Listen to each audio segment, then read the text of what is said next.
Ayan, may nabili pala akong ano guys, malunggay sayangs kanina. Maganda, sariwang-sariwa pa. Kaya hinihimay ko na siya para hindi siya mabulok kaagad. Tapos ilalagay ko siya sa Tupperware na ganyan. Tapos tsaka ko siya ilagay sa ref. Kasi ang napapansin ko, kapag ipastay ko lang siya dito, nakukulob sila. Tapos nagmo-moist, pumapangit siya kagad. Pero pag nilalagay ko na siya sa container, tapos tuyo yung container, matagal siyang mag-stay na ganito. Tsaka hinahati-hati ko siya kada luto. Hindi ko siya nilalagay lahat. Tinitipid ko ba? Kasi mahal yung malunggay dito eh. Kaya, yeah.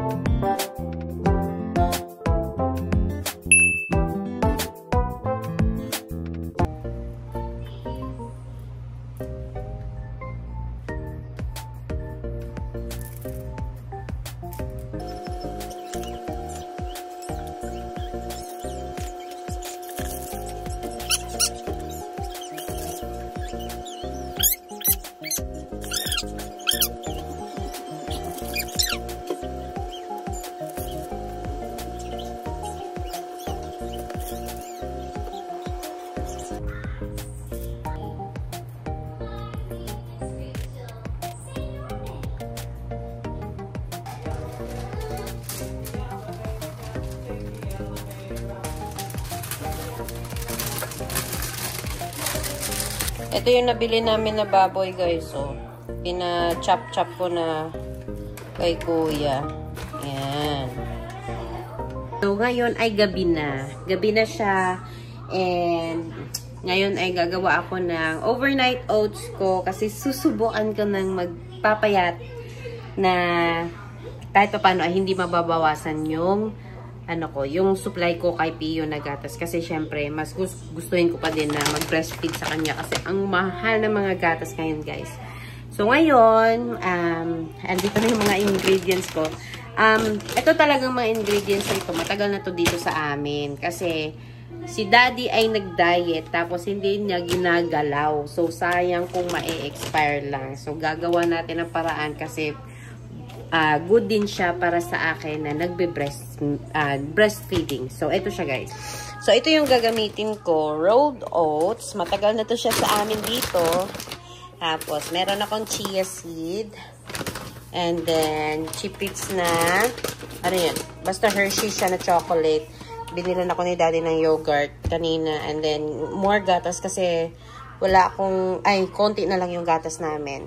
And meron akong mga frozen na mga prutas dyan. Matagal na din yan dyan.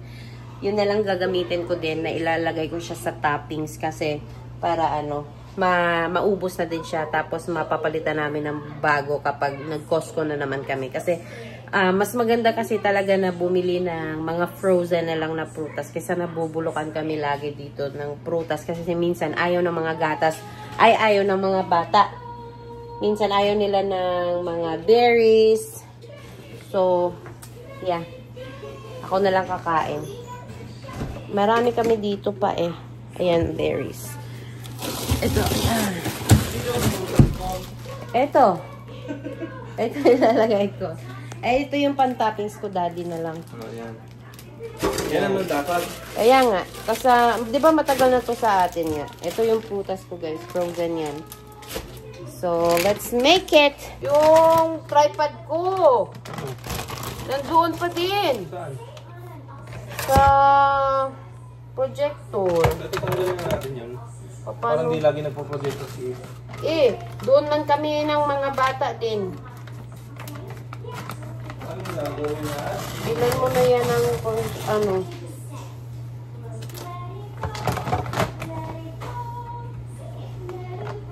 ang bango pala niya, no? Ang bango pala niya. Tignan natin kung bukas masarap ba siya. Ano lang, 1/2 cup. Akin na ingredient lang to. Chiri! Chiri! Chiri!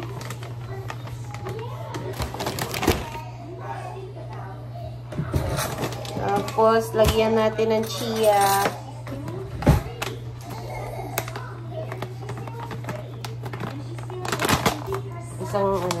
isang spoon lang.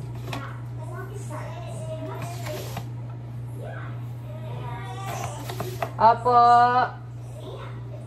Wait lang po.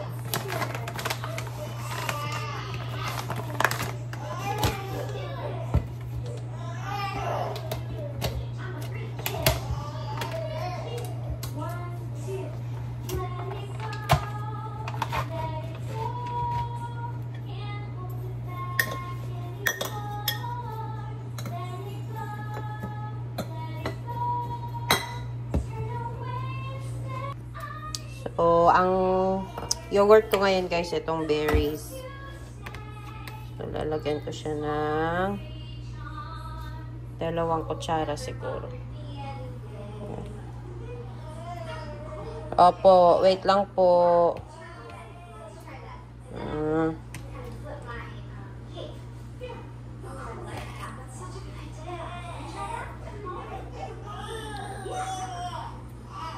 Ayan. Sarap. Opo.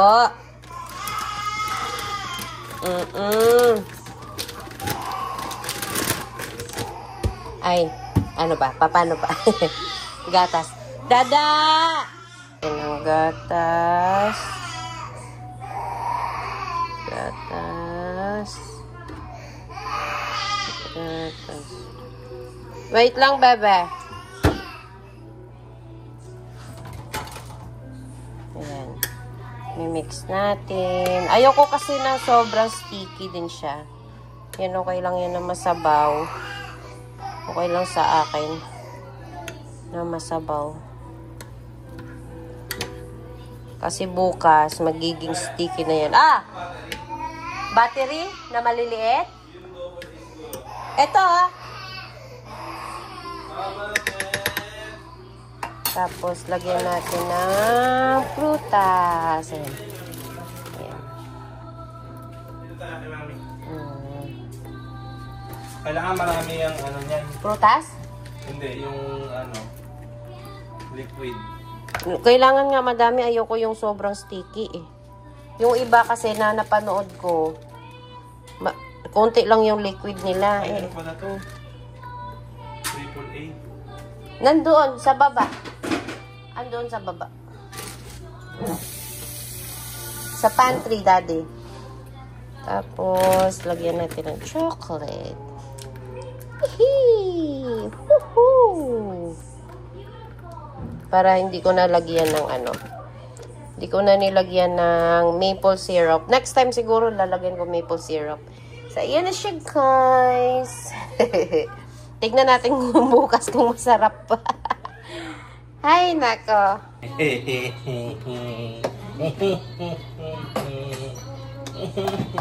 Pwede mo baunin tong isa, be, bukas? Ew. Anong ew? May ano yan, oh. Choco chip, chipis. Ha? No thanks. Masaya na ako sa... No thanks ka. Ikaw nagbili niyan. Buti na lang. Pwede sa akin. Olo, nakita niyo kakainin ko sa... Magda-diet ka. Ayan po. Ayan. Mag-diet daw. Tapos gusto bukas ice cream. naman. Kaya titirahin ko sana ngayon. Pakainin ko din si Alicia nito. Uy, may pizza pa dito. Oo. Ay, iniitan mo na yan. No, anak.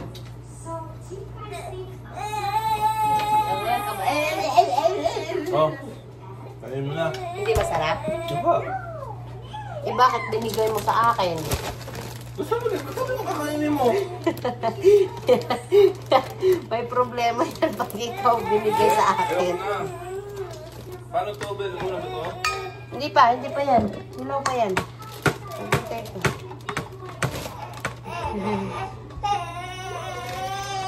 Oh, wait lang po.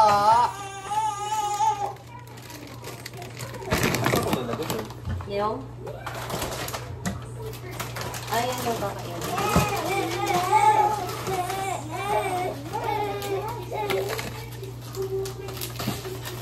Wait lang. Hindi ng kalaban. Hindi pa yan ha. Hilaw pa yan. Hindi pa yan tama. Laway? Ha? Laway. Yapa! Si Laway! Si Laway! Doon ka lang ni Tati. Sige na.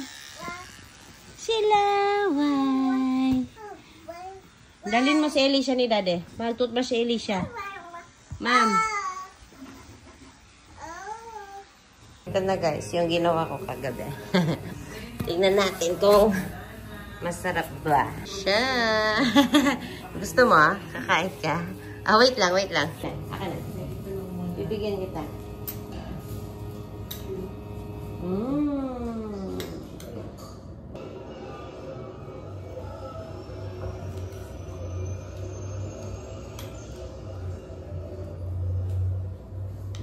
You like it? Kape tayo guys. Gusto ni Elisha. Coffee in the morning. Coffee at night.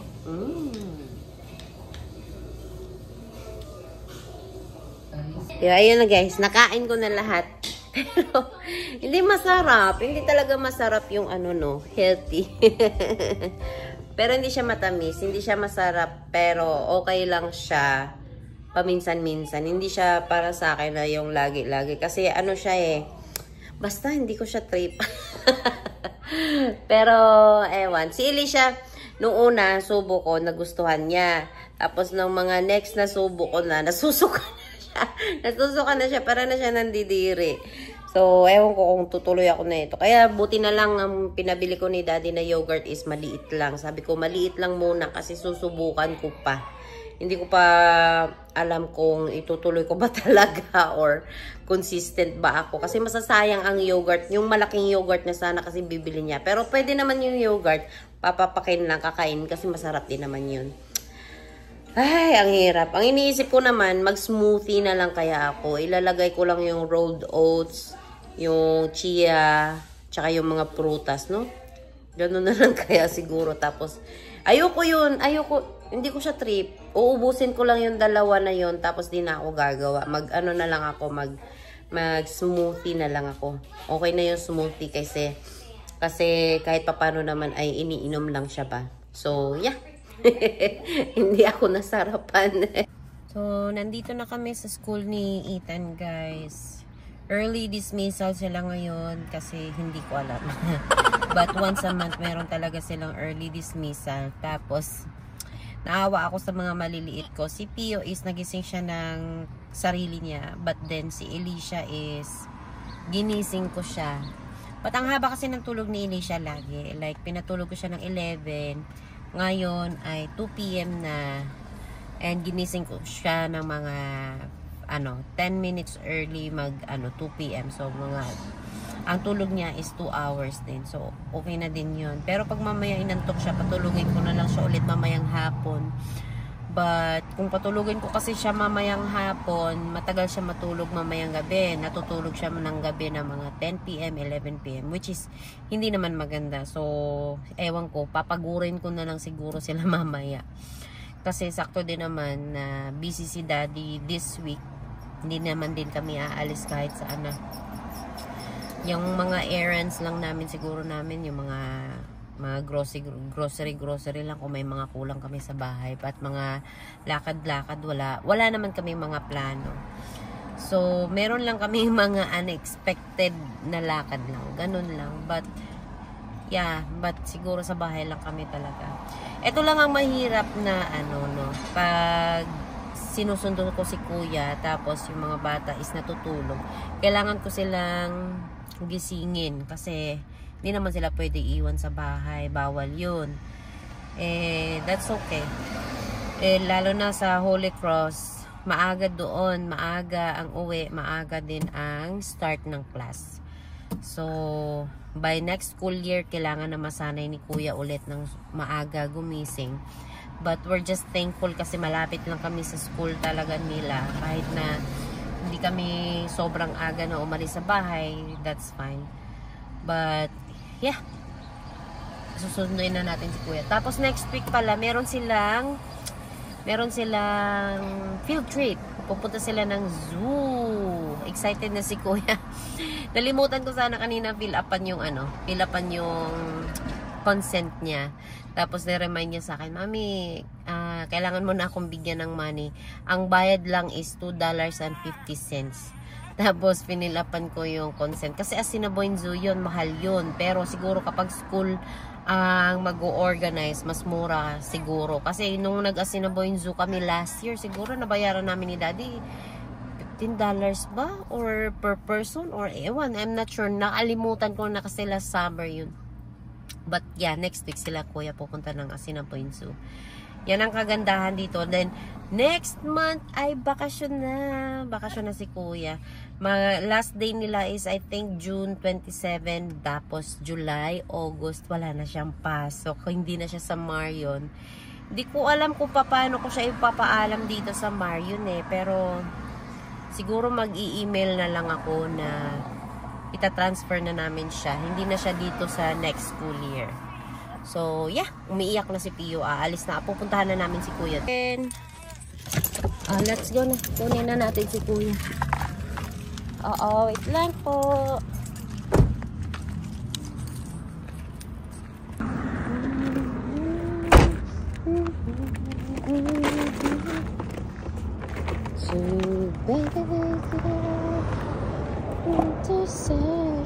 Let's go, Baba.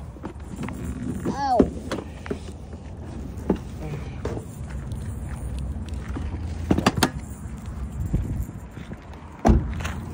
Let's go, Baba.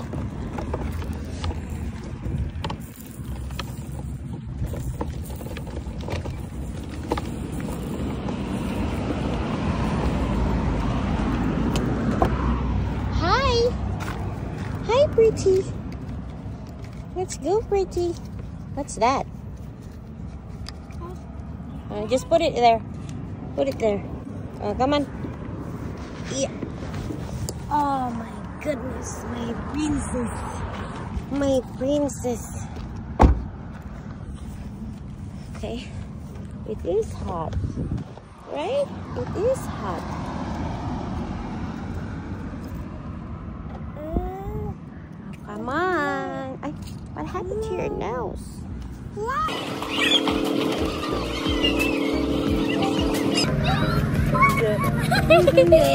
Kamusta school mo? Hindi ka nagpasaway, teacher?